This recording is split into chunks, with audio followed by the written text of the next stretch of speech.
السلام عليكم ورحمة الله وبركاته. الحمد لله والصلاة والسلام على رسول الله أما بعد. கண்ணியத்திற்குரிய சகோதர சகோதரிகளே, நாம் கடந்த வகுப்பிலே இணை வைப்பிலிருந்து விடுபடுவதற்கு 4 அடிப்படைகள் என்ற தலைப்பிலே செய்திகளை தொடராக நாம் பார்த்து வருகிறோம். அதிலே இமாம் அவர்கள் இறுதியாக 4வது அடிப்படையை நமக்கு எடுத்துரைக்கிறார்கள். இந்த 4வது அடிப்படையிலே 2 விஷயங்களை இமாம் அவர்கள் ஒப்பீடு செய்து நமக்கு உணர்த்துகிறார்கள். அதாவது நபிகள் நாயகம் ஸல்லல்லாஹு அலைஹி வஸல்லம் அவர்களுடைய காலத்திலே வாழ்ந்த இறை நிராகரிப்பாளர்கள் எத்தகைய நம்பிக்கையோடு அல்லாஹுவை வணங்கி வந்தார்கள், அல்லாஹ்விற்கு இணை கற்பித்து வந்தார்கள். அதே நிலையில் இருக்கக்கூடிய இன்றைய காலகட்டத்திலே இணை வைப்பாளர்கள் எப்படிப்பட்ட நிலையில் அல்லாஹுவை நம்பிக்கை கொண்டிருக்கிறார்கள் என்ற அந்த ஒப்பீடை நமக்கு உணர்த்துகிறார்கள். இமாம் அவர்கள் இங்கே குறிப்பிடக்கூடிய நேரத்திலே நபிகள் நாயகம் ஸல்லல்லாஹு அலைஹி வஸல்லம் உடைய காலத்திலே வாழ்ந்த குஃபார்கள் அல்லாஹுவை எந்த அடிப்படையிலே நம்பிக்கை வைத்திருந்தார்கள் என்று சொன்னால், அவர்களுக்கு கஷ்டம் ஏற்படக்கூடிய நேரத்தில் அல்லாஹுவை மட்டுமே உள தூய்மையோடு அழைக்கக்கூடியவர்களாக அந்த காலத்திலே வாழ்ந்த இணை வைப்பாளர்கள் இருந்திருக்கிறார்கள். மகிழ்ச்சியான நேரங்களில் அல்லது துன்பங்களிலே இருந்து, துயரங்களிலே இருந்து, கஷ்டங்களிலே இருந்து அல்லாஹ் சுப்ஹானஹு தஆலா அவர்களை காப்பாற்றி விட்டான் என்று சொன்னால், அல்லாஹ்விற்கு மாறு செய்யக்கூடிய நிலையிலே அந்த காலத்திலே வாழ்ந்த குஃபார்கள் இருந்தார்கள் என்பதை இமாம் அவர்கள் இங்கே சுட்டிக்காட்டுகிறார்கள். இங்கே சுட்டிக்காட்டுவதோடு மட்டுமல்லாமல் அல்லாஹ் சுப்ஹானஹு தஆலா குர்ஆனிலே சொல்லி இருக்கக்கூடிய வசனங்களை நமக்கு ஆதாரமாக வைக்கிறார்கள். அல்லாஹ் சுப்ஹானஹு தஆலா அக்காலத்திலே வாழ்ந்த இணை வைப்பாளர்கள் குஃபார்கள் அல்லாஹ்விற்கு எப்படி இணை கற்பித்து வந்தார்கள், அவருடைய நம்பிக்கை எப்படி இருந்தது என்று சொல்லக்கூடிய நேரத்திலே فَإِذَا رَكِبُوا فِي الْفُلْكِ دَعَوُا اللَّهَ مُخْلِصِينَ لَهُ الدِّينَ فَلَمَّا نَجَّاهُمْ إِلَى الْبَرِّ إِذَا هُمْ يُشْرِكُونَ. அவர்கள் கடலிலே, மரக்கலன்களில், கப்பல்களில் தத்தளித்துக் கொண்டிருக்கும் பொழுது, எந்த உதவியும் கிடைக்காத நேரத்தில் இஹ்லாஸோடு அவர்கள் என்ன செய்தார்கள்? அல்லாஹுவை அழைத்தார்கள், அல்லாஹ்விடத்திலே உதவி தேடினார்கள். அல்லாஹ் சொல்லக்கூடிய வார்த்தை, அல்லாஹ் சுப்ஹானஹு தஆலா எல்லா மனிதர்களுடைய உள்ளங்களையும் அறிந்தவனாக இருக்கிறான். அந்த அல்லாஹ் சுப்ஹானஹு தஆலா சொல்லுகிறான், அந்த காலத்தில் வாழ்ந்த காஃபிர்கள் குஃபார்கள் எப்படி இருந்தார்கள் என்று சொன்னால், ஒரு கடலிலே அவர்கள் பயணிக்கும் பொழுது ஒரு கஷ்டம் ஏற்பட்டு விட்டால், ஒரு ஆபத்து வந்து விட்டால், அவர்கள் அல்லாஹுவை மட்டுமே உதவிக்கு அழைக்கக்கூடியவர்களாக இருந்தார்கள். வெறும் வாயளவில் அல்ல, இஹ்லாஸான முறையில் அழைத்தார்கள். அல்லாஹ் சுப்ஹானஹு வ தஆலா சொல்லுகிறான், உள தூய்மையோடு அவர்கள் அல்லாஹ்விடத்திலே உதவி தேடுவார்கள். இத்தகைய தன்மை அவர்களிடத்திலே இருந்தது. அப்படி அவர்கள் அல்லாஹ்விடத்திலே உதவி தேடக்கூடிய நேரத்திலே அல்லாஹ் சுப்ஹானஹு வ தஆலா அவர்களை அந்த கடலில் இருந்து காப்பாற்றி கரைக்கு கொண்டு வந்து விட்டால், அவர்கள் அல்லாஹ்விற்கு இணை கற்பிக்கக்கூடியவர்களாக மாறிவிட்டார்கள், மாறக்கூடியவர்களாக இருந்தார்கள் என்று சொல்லி அல்லாஹ் சுப்ஹானஹு வ தஆலாவுடைய வசனத்தை மேற்கோள் காட்டி இமாம் அவர்கள் அன்றைய காலத்திலே வாழ்ந்த குஃபார்களுடைய நிலை எப்படி இருந்தது என்பதை இங்கே உணர்த்துகிறார்கள். இது ஒரு வசனத்தோடு மட்டுமல்ல, பல வசனங்களை உதாரணமாக இமாம் அவர்கள் இங்கே குறிப்பிட்டு காட்டுகிறார்கள். وما بكم من نعمة فمن الله ثم إذا مسكم الضر فإليه تجعرون ثم إذا كشف الضر عنكم إذا فريق منكم بربهم يشركون. அல்லாஹ்வுடைய அருள் அல்லாஹ்விடத்தில் இருந்துதான் உங்களுக்கு கிடைக்கிறது. ஏதாவது ஒரு துன்பம் உங்களுக்கு ஏற்பட்டு விட்டால் நீங்கள் அதை அல்லாஹ்விடத்திலே உள தூய்மையோடு நீக்குமாறு நீங்கள் என்ன செய்கிறீர்கள்? மன்றாடுகிறீர்கள், முறையிடுகிறீர்கள். இவ்வாறு அல்லாஹ் சுப்ஹானஹு வ தஆலாவிடத்திலே முறையிடக்கூடிய நேரத்திலே அல்லாஹ் சுப்ஹானஹு வ தஆலா உங்களிடத்திலே இருந்து அந்த தீங்கை நீக்கிவிட்டால், அந்த துன்பத்தை நீக்கிவிட்டால், உங்களிலே ஒரு சாரார் அல்லாஹ்விற்கு இணை கற்பிக்கக்கூடியவர்களாக மாறிவிடுகிறீர்கள் என்று சொல்லி அல்லாஹ் சுப்ஹானஹு வ தஆலா அன்றைய காலகட்டத்திலே வாழ்ந்த குஃபார்களுடைய மனநிலையை பற்றி, அவர்களுடைய கொள்கை உறுதி எப்படி இருந்தது என்பதை பற்றி, எத்தகைய நிலையில் அல்லாஹ்விற்கு அவர்கள் இணை கற்பித்து வந்தார்கள் என்பதை பற்றியும் அல்லாஹ் சுப்ஹானஹு வ தஆலா இந்த வசனத்திலே குறிப்பிட்டு காட்டுகிறான். அதே போன்று அல்லாஹ் சுப்ஹானஹு வ தஆலா மற்றொரு வசனத்திலே குறிப்பிடக்கூடிய நேரத்திலே கடலிலும் சரி, அதே போன்று தரையிலும் சரி, அல்லாஹ் சுப்ஹானஹு வ தஆலா உங்களுக்கு வாழ்வாதாரம் அளிக்கிறான், பாதுகாப்பு அளித்துக் கொண்டிருக்கிறான். அவர்களிடத்திலே ஒரு நல்ல காற்று, அவர்கள் கப்பலிலே பிரயாணம் செய்யக்கூடிய நேரத்திலே நல்ல காற்று அவர்களை சூழ்ந்து கொள்கிறது என்று சொன்னால் அவர்கள் என்ன செய்கிறார்கள்? அதை கொண்டு மகிழ்ச்சி அடைகிறார்கள். அதே அவர்களுக்கு துன்பமான ஒரு காற்றாக மாறிவிட்டால், அதனால் அவர்களுக்கு இடையூறுகள் ஏற்படும் என்று சொன்னால் அவர்கள் அல்லாஹ் சுப்ஹானஹு வ தஆலாவை உள தூய்மையோடு அழைத்து பிரார்த்தனை செய்கிறார்கள் என்று சொல்லி அல்லாஹ் சுப்ஹானஹு வ தஆலா குஃபார்களுடைய நிலையை சொல்லுகிறான். அதே போன்று அவர்கள் பிரார்த்திக்கக்கூடிய நேரத்திலே அல்லாஹ் சுப்ஹானஹு வ தஆலா அவர்களை காப்பாற்றி விட்டால் அவர்கள் என்ன செய்கிறாங்க? தரைக்கு வந்து மீண்டும் அட்டூழியங்களில் ஈடுபடுகிறார்கள்.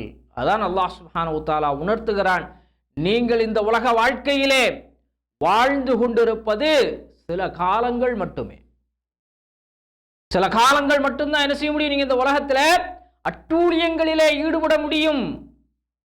ஒரு காலம் நீங்கள் என்னிடத்தில் தான் மீண்டு வர போகிறீர்கள், எங்கேயும் தப்பிவிட முடியாது என்று சொல்லி அல்லாஹ் சுப்ஹானஹு வ தஆலா அக்காலத்திலே வாழ்ந்த குஃபார்களுடைய நிலையை பற்றி குறிப்பிட்டு காட்டுகிறான். மற்றொரு வசனத்திலே குறிப்பிட்டு காட்டுகிறான், فَإِذَا رَكِبُوا فِي الْفُلْكِ دَعَوُا اللَّهَ مُخْلِصِينَ لَهُ الدِّينَ فَلَمَّا نَجَّاهُمْ إِلَى الْبَرِّ إِذَا هُمْ يُشْرِكُونَ. அவர்கள் கப்பலிலே பிரயாணிக்கக்கூடிய நேரத்திலே துன்பங்கள் ஏற்பட்டு விட்டால் அவர்கள் என்ன செய்கிறார்கள்? அல்லாஹுவை இஹ்லாஸோடு உள தூய்மையோடு அல்லாஹ்விடத்திலே உதவி தேடுகிறார்கள். அவர்களை நாம் காப்பாற்றி தரைக்கு கொண்டு வந்து விட்டால் அவர்கள் அல்லாஹ்விற்கு இணை கற்பிக்கக்கூடியவர்களாக மாறிவிடுகிறார்கள். இப்படித்தான் அவர்களுடைய நிலை இருந்தது என்று அல்லாஹ் சுப்ஹானஹு வ தஆலா சொல்லுகிறான். அதே போன்று மற்றொரு வசனத்திலே அல்லாஹ் சொல்லும் பொழுது, وَإِذَا غَشِيَهُمْ مَوْجٌ كَالظُّلَلِ دَعَوُا اللَّهَ مُخْلِصِينَ لَهُ الدِّينَ فَلَمَّا نَجَّاهُمْ إِلَى الْبَرِّ فَمِنْهُمْ مُقْتَصِدٌ وَمَا يَجْحَدُ بِآيَاتِنَا إِلَّا كُلُّ خَتَّارٍ كَفُورٍ. அவர்கள் கடலிலே பிரயாணித்துக் கொண்டிருக்கும் பொழுது ஒரு மலையினுடைய முகடு அளவிற்கு அலை ஏற்பட்டு அவர்களை பயமுறுத்தும் என்று சொன்னால், அவர்களை ஆபத்திற்கு உள்ளாக்கும் என்று சொன்னால், அவர்கள் எந்த உதவியும் இன்றி நிராகதியாக நிற்கக்கூடிய நேரத்திலே அவர்கள் அல்லாஹுவை மட்டும்தான் அழைத்தார்கள். அல்லாஹுவிடத்திலே இஹ்லாஸான முறையிலே உள தூய்மையோடு அவர்கள் என்ன செய்தார்கள்? உதவி தேடினார்கள். அப்படிப்பட்டவர்களை நாம் கடலிலிருந்து என்ன செய்கிறோம்? காப்பாற்றி தரைக்கு கொண்டு வந்துவிட்டால் அவர்கள் என்ன செய்கிறார்கள்? அதில் ஒரு சில பேர் நடுநிலையாக நடந்து கொள்கிறார்கள். யார் அநியாயக்காரர்களாக இருக்கிறார்களோ அவர்கள் அல்லாஹ்விற்கு மாறு செய்து மீண்டும் இணை கற்பிலே அல்லாஹ்விற்கு இணை கற்பிக்கின்ற ஒரு மாபாதக செயலிலே ஈடுபடுகிறார்கள் என்பதை அல்லாஹ் சுப்ஹானஹு வ தஆலா இங்கே குறிப்பிடுகிறான். இப்படி எல்லா வசனங்களும் அந்த காலத்திலே வாழ்ந்த மக்கள் துன்பமான காலங்களில் அல்லாஹுவை உள தூய்மையோடு அழைத்து பிரார்த்திப்பதும், அவர்களை அல்லாஹ் சுப்ஹானஹு வ தஆலா அதிலிருந்து காப்பாற்றி விட்டால் மகிழ்ச்சியான தருணங்களிலே அல்லாஹ்விற்கு இணை கற்பிக்க கூடியவர்களாகவும் அந்த காலத்திலே இருந்த குஃபார்கள் இருந்திருக்கிறார்கள் என்று சொல்லிவிட்டு இமாம் அவர்கள் தொடர்ந்து சொல்லுகிறார்கள், ஆனால் இத்தகைய இந்த காலத்திலே வாழக்கூடிய மக்கள் எப்படி இருக்கிறார்கள் தெரியுமா? எல்லா காலங்களிலுமே அல்லாஹ்விற்கு என்ன செய்கிறார்கள்? இணை கற்பிக்கக்கூடியவர்களாக இருக்கிறார்கள். அதோடு மட்டுமல்லாமல் நேர் மாறாக அந்த குஃபார்கள் துன்பங்கள் ஏற்பட்டால் எப்படி அல்லாஹுவை இஹ்லாஸோடு அழைத்தார்களோ அத்தகைய நிலை மாறி இன்றைக்கு இணை கற்பிக்கக்கூடியவர்கள் எப்பொழுதெல்லாம் அவர்களுக்கு துன்பம் ஏற்பட்டாலும் அவர்கள் அல்லாஹ்விற்கு இணை கற்பிக்கின்ற காரியங்களிலே தான் சென்று கொண்டிருக்கிறார்கள்.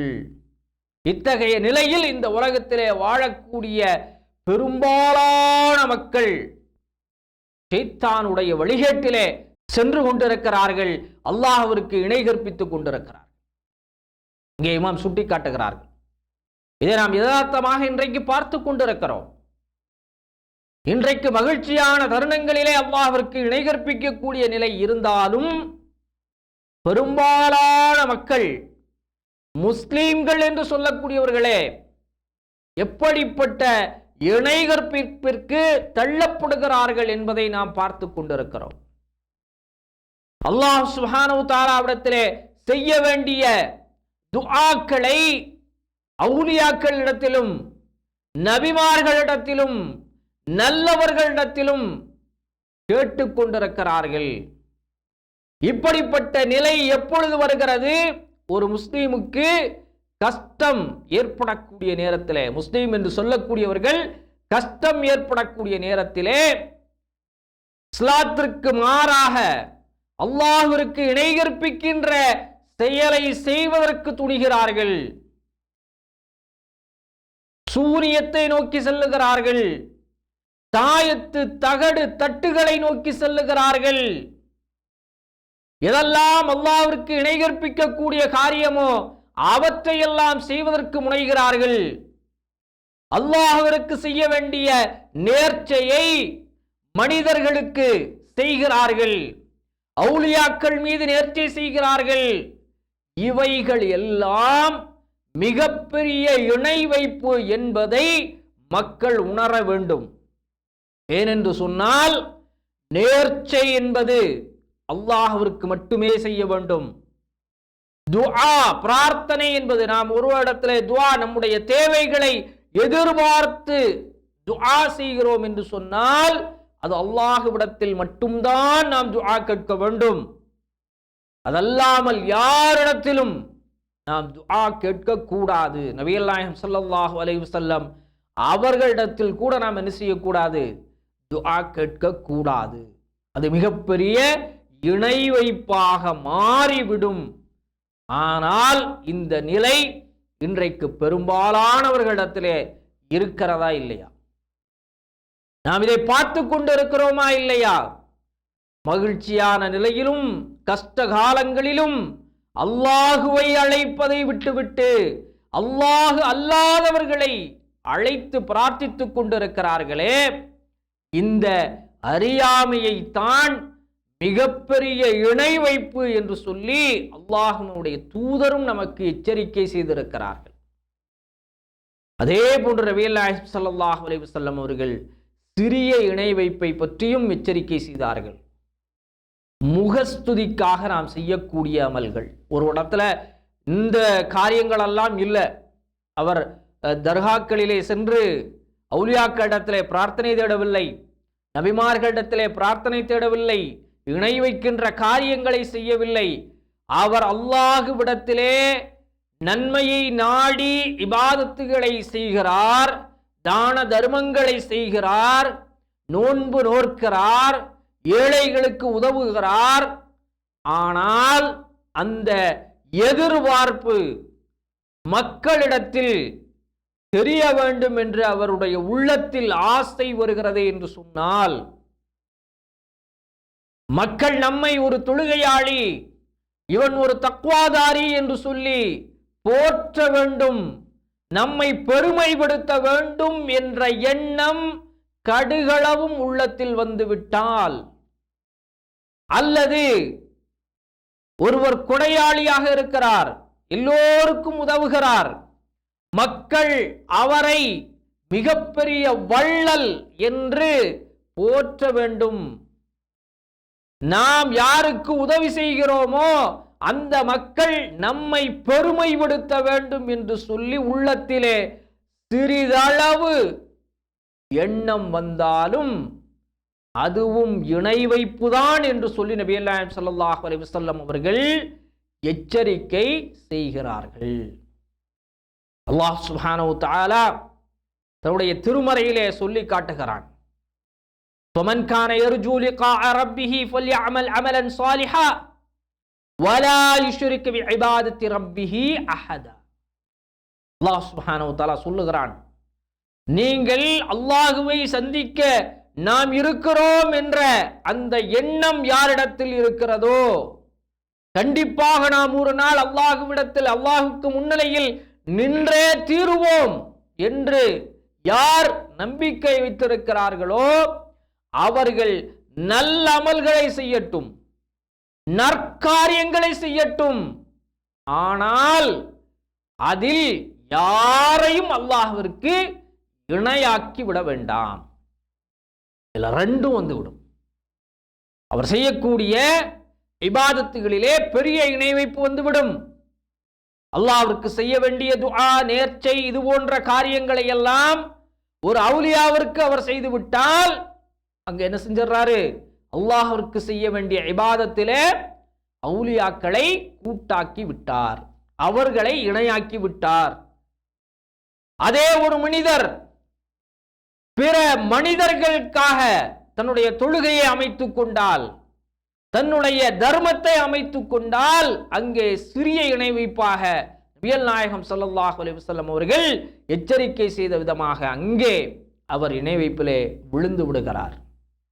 அதனால் எந்த காலத்திலும் நாம் செய்யக்கூடிய இபாதத்துகள் அல்லாஹ்விடத்திலே அங்கீகரிக்கப்பட வேண்டும் என்று சொன்னால், நாம் அல்லாஹ்விற்கு இணை கற்பிக்காத நிலையில் நம்முடைய இபாதத்துகளை அமைத்துக் கொள்ள வேண்டும். அப்படி நம்முடைய இபாதத்துகள் அமைய வேண்டும் என்று சொன்னால் நாம் தெரிந்து கொள்ள வேண்டிய விஷயம், எதுவெல்லாம் அல்லாஹ்விற்கு இணை கற்பிக்கின்ற காரியம் என்பதை அறிந்திருக்க வேண்டும். நபிகள் நாயகம் ஸல்லல்லாஹு அலைஹி வஸல்லம் எதையெல்லாம் நமக்கு சொல்லி விளக்கி இருக்கிறார்களோ அதை விட்டும் நாம் என்ன செய்ய வேண்டும், தவிர்ந்து கொண்டு நம்முடைய நல்ல அமல்களை நாம் செய்ய வேண்டும். அதுதான் மறுமை நாளில் நமக்கு பயனளிக்க கூடியதாக இருக்கும் என்பதை நாம் உணர வேண்டும். நபிகள் நாயகம் ஸல்லல்லாஹு அலைஹி வஸல்லம் அவர்கள் அல்லாஹ் சுப்ஹானஹு வ தஆலா கூறுவதாக குறிப்பிடுகிறார்கள், அன அக்ன ஷுரகாஇ அன் ஷிர்க் மன் அமில அமலன் அஷ்ரக ஃபீஹி மஇ கைரி தரக்துஹு வ ஷிர்கஹு. அல்லாஹ் சுப்ஹானஹு வ தஆலா இணை வைப்பு என்ற எந்த தேவையும் அவனுக்கு கூட்டாளியாக, அவனுக்கு நிகராக, அவனுக்கு உதவியாக யாரையும் அல்லாஹ் சுப்ஹானஹு வ தஆலா ஏற்கவில்லை. அவனுக்கு தேவையும் இல்லை, அந்த தேவை அல்லாஹ்விற்கு இல்லை.